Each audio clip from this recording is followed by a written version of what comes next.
I'm Bea. And I'm Sam. And we're two best friends who like to talk shit about smut, wingspan, and sometimes books. And welcome to our Author Spotlight, where twice a month we like to sit down to talk about our favourite books. Completely spoiler-free and the perfect way to top up the TBR.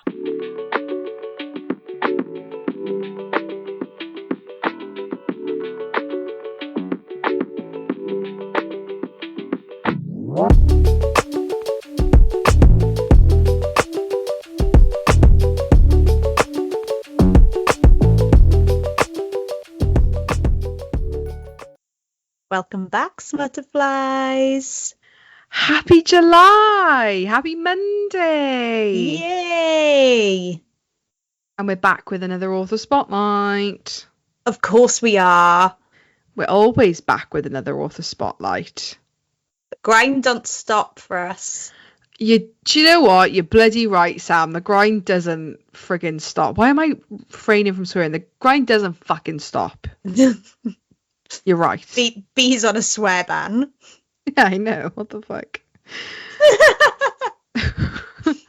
So, it's the beginning of the month, so it's me, bitches. Woohoo! And I, this month, have read The Broken Kingdoms of Osvolta by Rebecca Bretherton. And I hope I've pronounced the title and the name correctly. I hope it's correct. I think it's correct. And, was this a juicy one? I mean, they're always juicy, right? But, this was a juicy one, I've got to say. So I will read the blurb, tell you a little bit about Rebecca, and then shoot the breeze with my bestie about this book. How does that sound? Sam's nodding silently. I don't know why she's broken. She's on mute. Do you know you're on mute? Oh, okay, you do know you're on mute. Don't you just love an unedited episode, guys? So exciting. Well, I just thought the floor is yours. I'm just going to be on mute and I'm going to listen. But if you need me to respond, then I can be off mute. I just didn't know if something was going on. And I was like, what's happening? She's on mute. Who knows? Okay. So, our blurb is... Power in fear, freedom in blood. The princess who became an executioner and the prince with a dangerous secret. Solveig Malene mastered a power that shouldn't exist. The ability to draw every drop of water from a body. Sent to Luxenel Mine to act as an executioner, Solveig became the perfect weapon, the sword in the crown's golden hand, stained with the blood so they could shine. When a single choice sees her returning home after 2 long years, Solveig is forced to work with Emmerich Anders, the enemy prince from across the sea, to solve the mystery of the curse that's rapidly killing magic users. As they grow closer, Solveig begins to discover that everything she knows and everyone she has killed may have all been a lie. And with every use of her weakening power, a death knell approaches. With nowhere else to turn, she begins to trust the prince who makes her long for a life she cannot have. But there is more at work in the depths of Osvolta than either of them knows, and an unquenchable force lying in wait to tip the scales in its own favour. Can you ever really trust your enemy, or will they always betray you in the end? What a blurb. Yeah. Yeah, I know. Wow. Right? It hits fucking hard with the blurb. And, rightly so. Rightly so, because this is a corker. I'll tell you a little bit about Rebecca, and then I'll tell you where you can find this on all the platforms.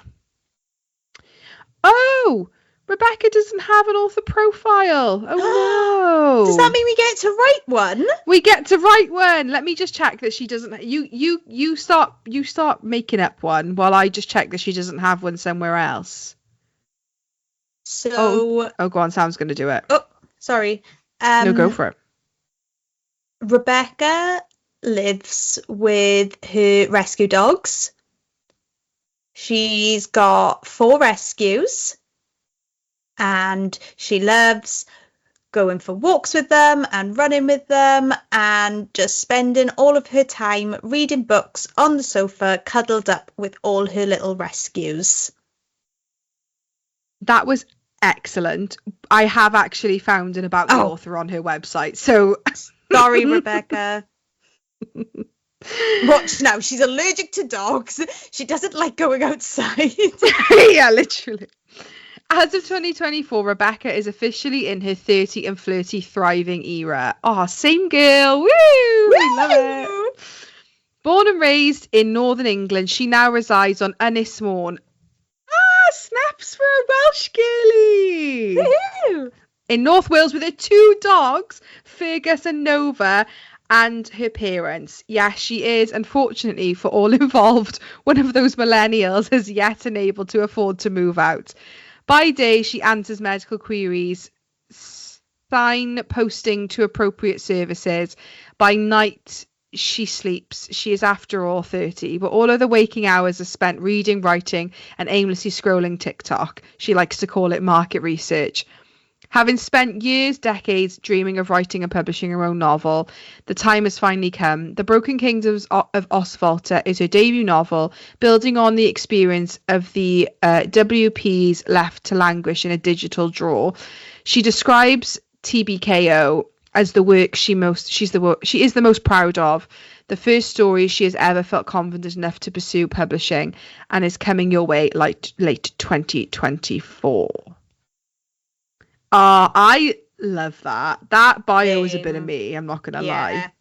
I think I've just manifested her getting 2 more dogs though. Oh, because what did you say, 4? If you're listening, Rebecca, then Sam's just manifested 2 more dogs for you. And as an owner of 4 dogs myself, I can say it's a magical experience until it's not. So, this book is a KU, snaps for KU, snaps. It's a $14.99 paperback and it's currently on sale at the moment, 2031 hardback. And if you didn't have KU, it is $4.99 to purchase on Amazon as a Kindle copy. I have had a quick look on Rebecca's website, and we do have a pronunciation guide, which we love. There is a map available as well on her website. I can't see anything right now that this is certainly going to be more than one book. It isn't a standalone, can't say that. But I can't see anything that indicates how many, when, anything like that. So, and this is only recently released, right? So oh, I retract that statement. I've just found a current and future projects page on her website. Sam's laughing. Don't we love that these are unedited? As always, we've done our research, clearly. It's because we always go off the Amazon author profiles, and not everybody has a website. Often we find the Amazon profiles are more prevalent than the website. Lessons learned. So current projects, we've got the Broken Kingdoms of Osvolta, the Redacted Kingdoms of Osvolta, untitled 3rd book, potential 4th book not confirmed. Future works, Guardians of the Realm fantasy romance, book 1, Rapunzel reimagining, potential for further books. Cruising Altitude contemporary romance, 5-book interconnected series based around a group of flight attendants. My credentials, she says, I was a flight attendant for 4 years. And then a Fey Witch dark romantasy. Rapunzel? All of it. Give me all of it. Yeah, sorry, but Rapunzel? I know. That's right up your street. Oh. Okay. So this book opens oh my gosh, in the deep end, get in there, right in the middle of the action. Again, I hate saying this book gives me these vibes because, I like saying it and I hate saying it because I see it from both perspectives. I feel like I'm always worried that we're upsetting the author because we're not comparing in a compare way, but it's just the vibes. As soon as I read the first chapter of this book, I was like, damn, this gives me Throne of Glass vibes. It gives me Throne of Glass, Assassin's Blade, Selena's in Endovia. Oh, sorry, Throne of Glass. Selena's in Endovia. This is what's going on. But the difference is that Solveig, which I hope that's how you pronounce it, I'm really sorry, is the executioner at the mine, not a slave or a prisoner. And yeah, like it says in the blurb, she has magic powers, which is the power of water, and people in this world have various elements and different things, fire and so on. But the main feature of having water magic is that you can heal. That's like the main purpose of it. But Solveig can't do that. She's never been able to do it. She can't use healing magic. What she's learned to do with the very weak magic that she has, which you start to see in the first couple of chapters, and that's how she executes people in the mines, is she can draw all the water out of somebody's body and effectively, like, I was going to say suck them to death. That is not what I meant. But you know what? Sam's doing very rude gestures. That's not making the clip. But she drains all the water, all the moisture out of somebody's body and basically leaves them like a shell, like a husk corpse on the floor. And you get, so what I will say about this book as well, the chapters are really short, which for my little ADHD brain, I fucking loved it. I didn't know I needed that. I don't know if I've ever read a book with such short chapters. It's still like a regular length, right? Like the length of it is a regular fantasy romantasy length, but the short chapters just really did it for me. Like, really I love did short chapters. Like, nothing hurts my brain more than like starting a new chapter on my Kindle and it's like 30 minutes. I'm like I can't concentrate. I read a chapter, I pick up my phone. I read a chapter, I pick up my phone.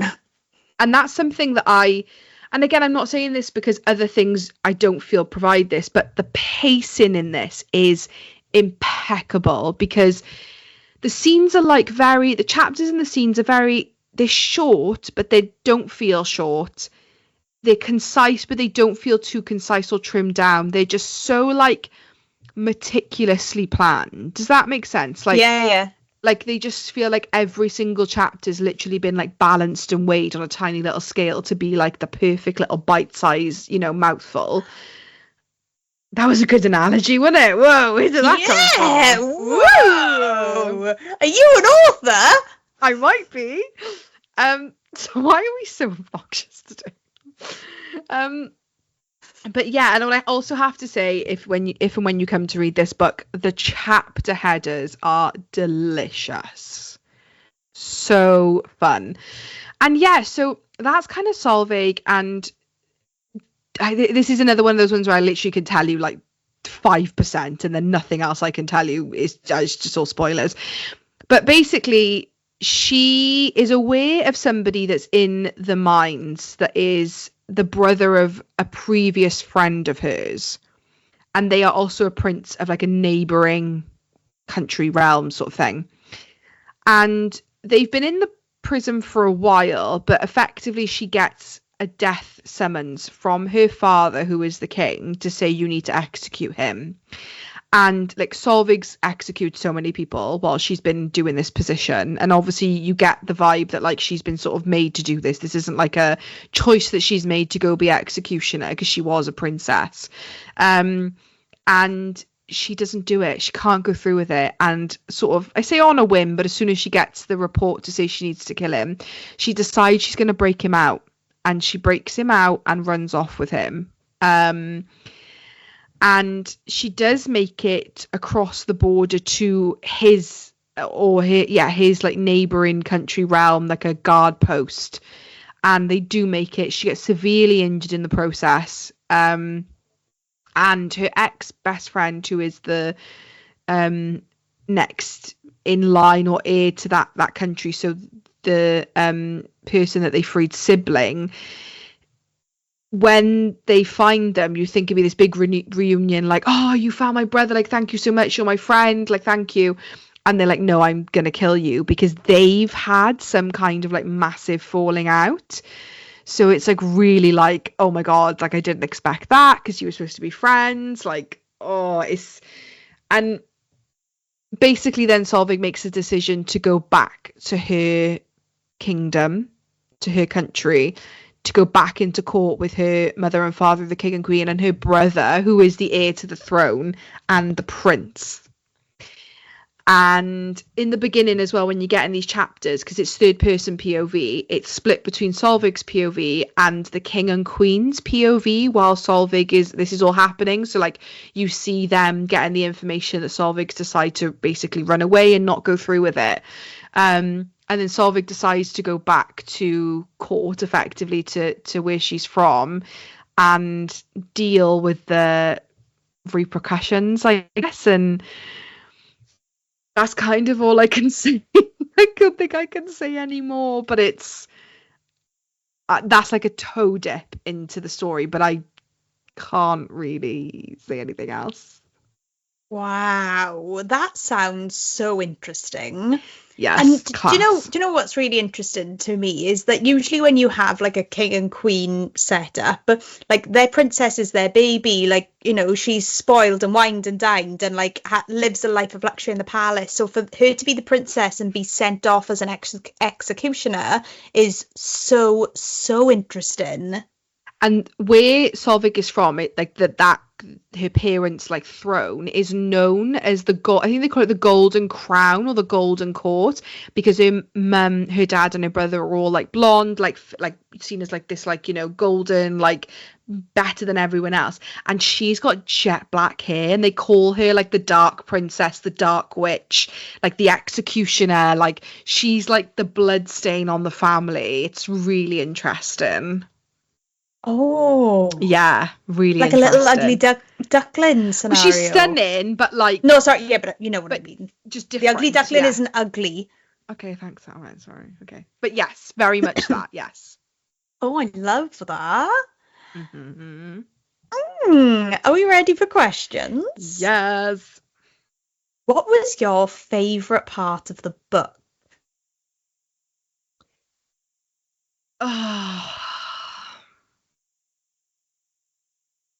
It's really hard to answer these questions without any spoilers. That's why I'm taking my time to answer.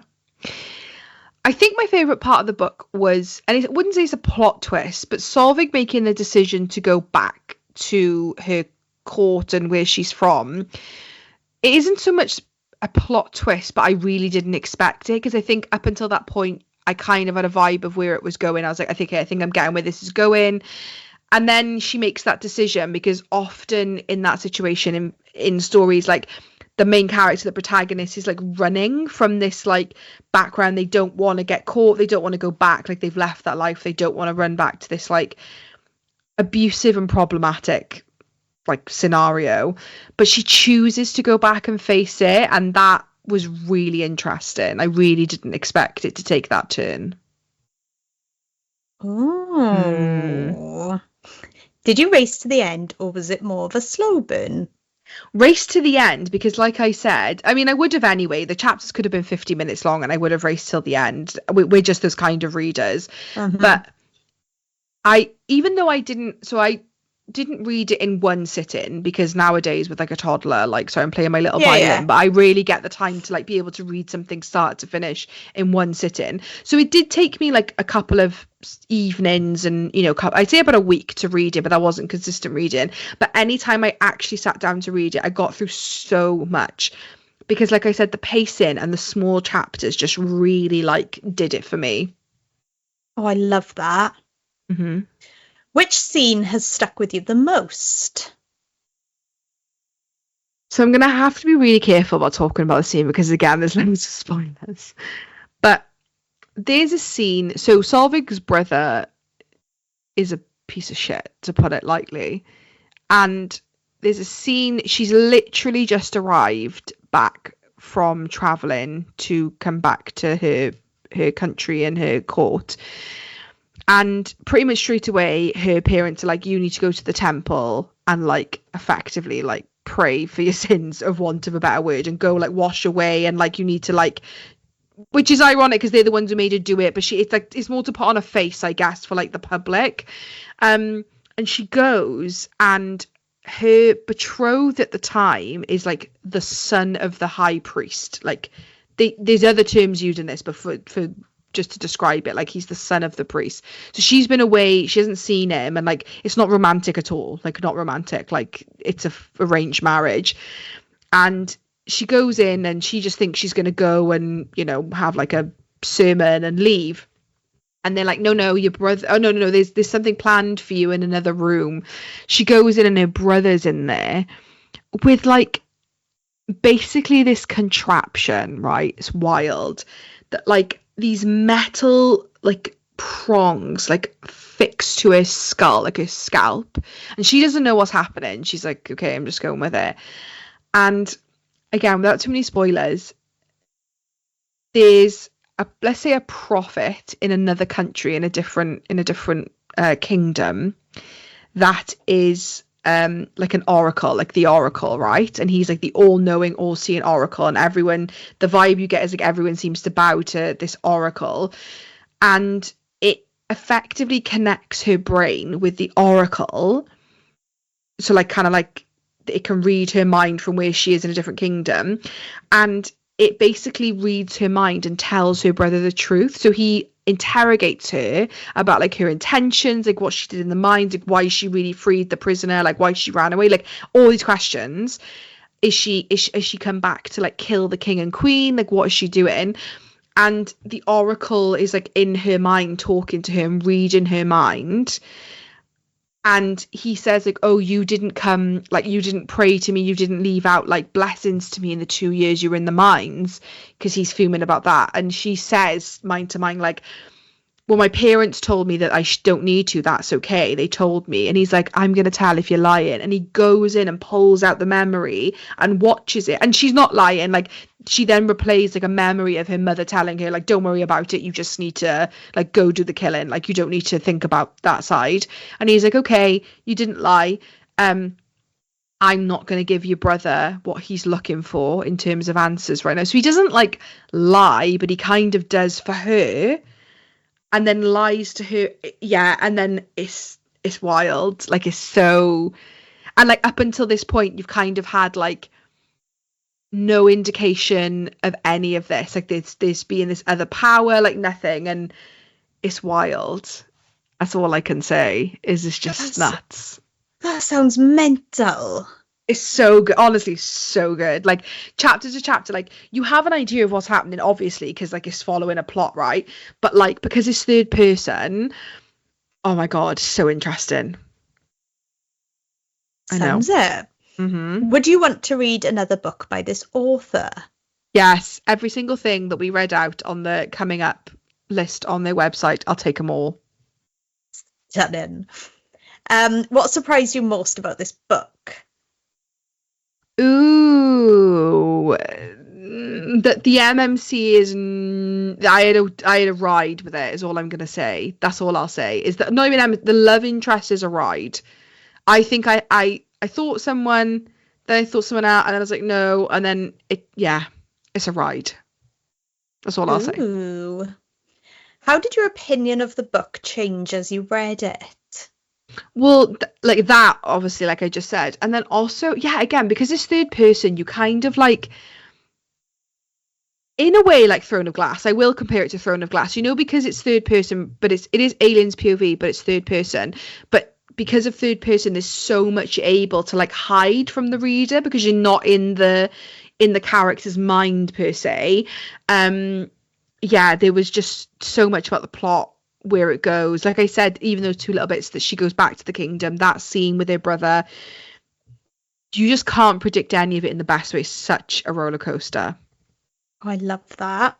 Mm-hmm. How does the book's title work in relation to the book's contents? The Broken Kingdoms of Osvolta, that's all I'll say. It's the Broken Kingdom of Osvolta. I think that's enough. I think that's enough. Okay. And final question, did this book remind you of any other books? Throne of Glass. Throne of Glass, definitely. I do you know what? I've never read them, right? But it gave me, I've watched it. It gave me big Game of Thrones vibe. You know, the whole like the Shane, like that side of it. Shame. And all the different like kingdoms and courts like gave me Game of Thrones vibes. So I'll say like Throne of Glass, Game of Thrones, a little bit of Bridge Kingdom here and there. I will say, yeah, I know. And oh god, anything else? You know I'm a sucker for the Bridge Mm. Kingdom. Do you want to know what it gave me? Again, not a book, but I don't know if I don't think you've watched it, but Avatar: The Last Airbender. It gave me like those vibes as well because I feel like the magic systems are quite similar. Interesting. I know. But also I couldn't compare it to anything because it's so unique, if you know what I mean. Like it's yeah. Oh, I love that. How exciting. Yeah, it was a corker of a read. Loved it. Oh, it sounds it. Oh, another one for the TBR. What a shame. Add it on. I know. Shame, and then we'll get to the end. shame. And then we'll get to the end of July and I'll be adding yours and then the TBRs just keep growing. Honestly, it's a never-ending circle. But this is like, if anyone's looking for just some like hardcore high fantasy, like tick, tick, tick, give it to me, like magic, like kingdoms, like politics, like, it's so juicy. Oh, it sounds amazing. So good. So good. Oh, that's another one done. I know. Start of July done. So, as always, we're bringing out episodes every Wednesday, but our next author spotlight will be on the last Monday of the month. Yes. So join us then for Sam's read, which will be the 28th of July. Be here before we know it, I'm sure. It will. Stunning. Are we done? Yeah. Okay, bye. Bye.